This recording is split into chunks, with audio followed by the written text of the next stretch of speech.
광야에서 약속의 땅으로. 오스틴 스팍스. 신명기 1장 2절. 호렙산에서 세일산을 지나 가데스 바네아까지 10하루길이었더라.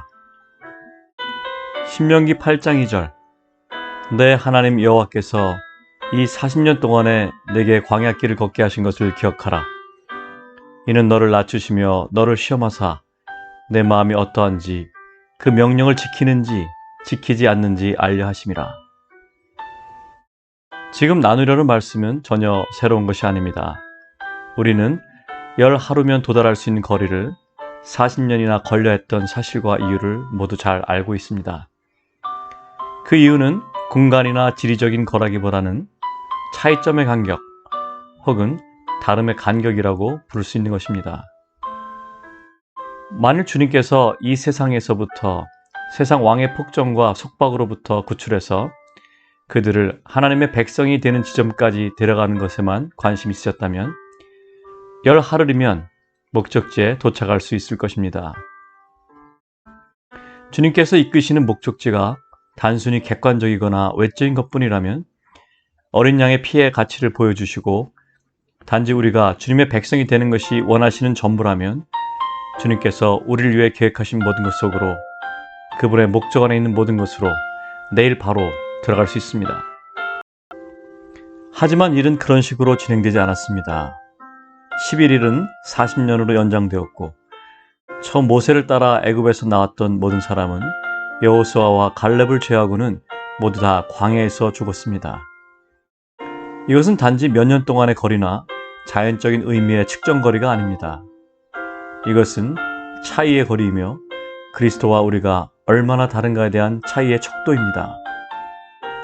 주님과 우리가 얼마나 다른가를 배우는 것은 매우 오랜 시간이 걸리는 공과입니다. 우리와 그리스도와의 다름, 육체를 따라 행하는 그리스도인이 되는 것과 성령을 따라 행하는 그리스도인이 되는 것의 차이를 배우는 과정은 길고 깊고 고통스러운 것입니다. 평생이 걸릴 공과입니다. 이스라엘 백성들이 이 공과를 배우는 데는 40년이 필요했습니다. 그리스도의 죽음에 연합한 자의 죽음을 통해서 마침내 요단을 건너가게 됩니다. 우리는 이미 자신 안에 있는 것, 자의 생명이 어떤 것인지 알고 있습니다. 죽음 밖에는 길이 없습니다. 제자들이 주님과 함께 있을 때 주님의 것이었고 주님에게 속했습니다. 주님은 너희가 나를 택한 것이 아니요 내가 너희를 택하였노라고 말씀하셨습니다. 그들은 이미 주님의 것이었습니다. 하지만 제자들과 주님 사이에는 다리를 놓을 수 없을 만큼 엄청난 간격이 있었습니다. 본질적으로 엄청난 차이가 있었습니다. 주님의 모든 생각과 판단 방식이 제자들과는 완전히 달랐습니다.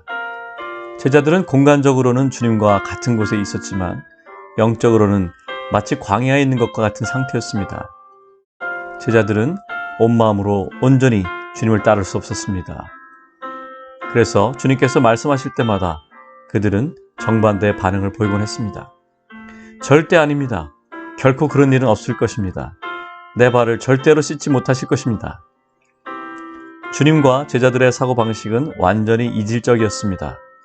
주님과 우리가 얼마나 다른 방식으로 작동하는지 생생하게 그림으로 보여주고 있는 것입니다. 제자들은 주님을 온전히 따를 수 없었습니다. 그들의 욕망은 주님의 갈망과 너무나 달랐습니다. 십자가와 부활과 성령의 강림은 사람들에게 위기를 가져오고 엄청난 변화가 일어났지만 그렇다고 해서 모든 것이 한 번에 이루어지지 않았습니다. 시간이 상당히 많이 지난 후에 바울은 베드로를 정면으로 대적해야 할 때도 있었습니다. 고린도 교회에 있던 일들을 생각해보면 이들은 모두 다 주님의 소유였고 많은 축복을 받았으며 성령의 은사들은 차고 넘쳤습니다. 하지만 그들과 그리스도 사이에 육에 속한 그리스도인과 신령한 그리스도인들은 얼마나 큰 차이가 있습니까? 바로 이 점이 계시록 2장 3장에서 나타난 교회들과 관련하여 다시 우리에게 보여주시는 본질입니다.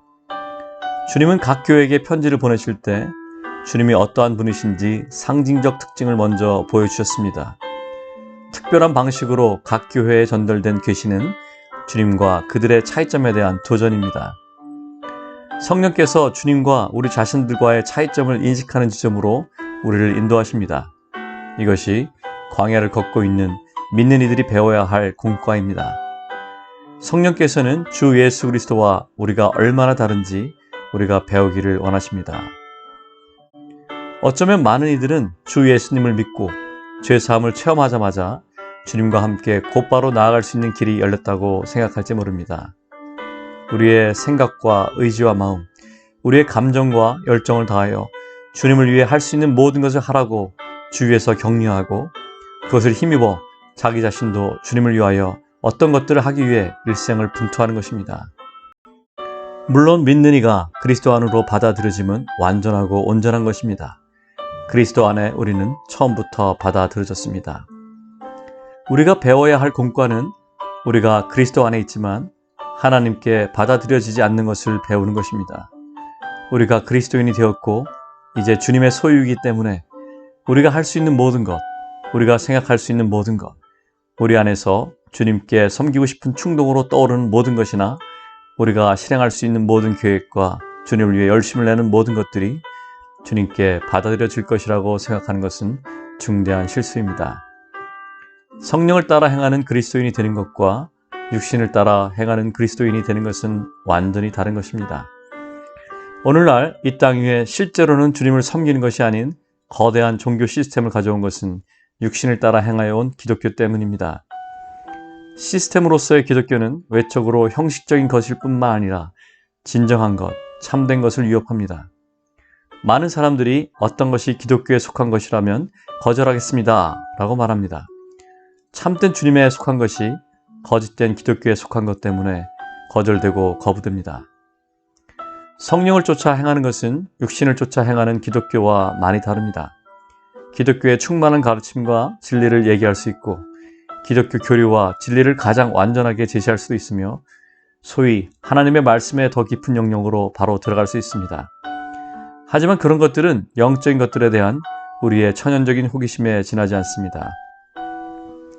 예를 들어 우리가 혼과 영 사이의 성경적 차이와 같은 문제를 받아들이고 그것을 진리와 교리로 파악하고 그 차이점을 분석하고 설명해서 제시해 줄 수 있습니다. 하지만 그 자체는 여전히 우리의 천연적인 정신적 관심, 흥미진진한 주제, 흥미로운 어떤 것들로 남아있을 수 있고 성령의 기름 부으심 없이 하나님의 어떤 것을 이루기 위해 분투해 볼 수 있습니다. 바울은 복음을 말의 지혜로 하지 아니함이 그리스도의 십자가를 헛되지 않게 하려 함이라고 말했습니다.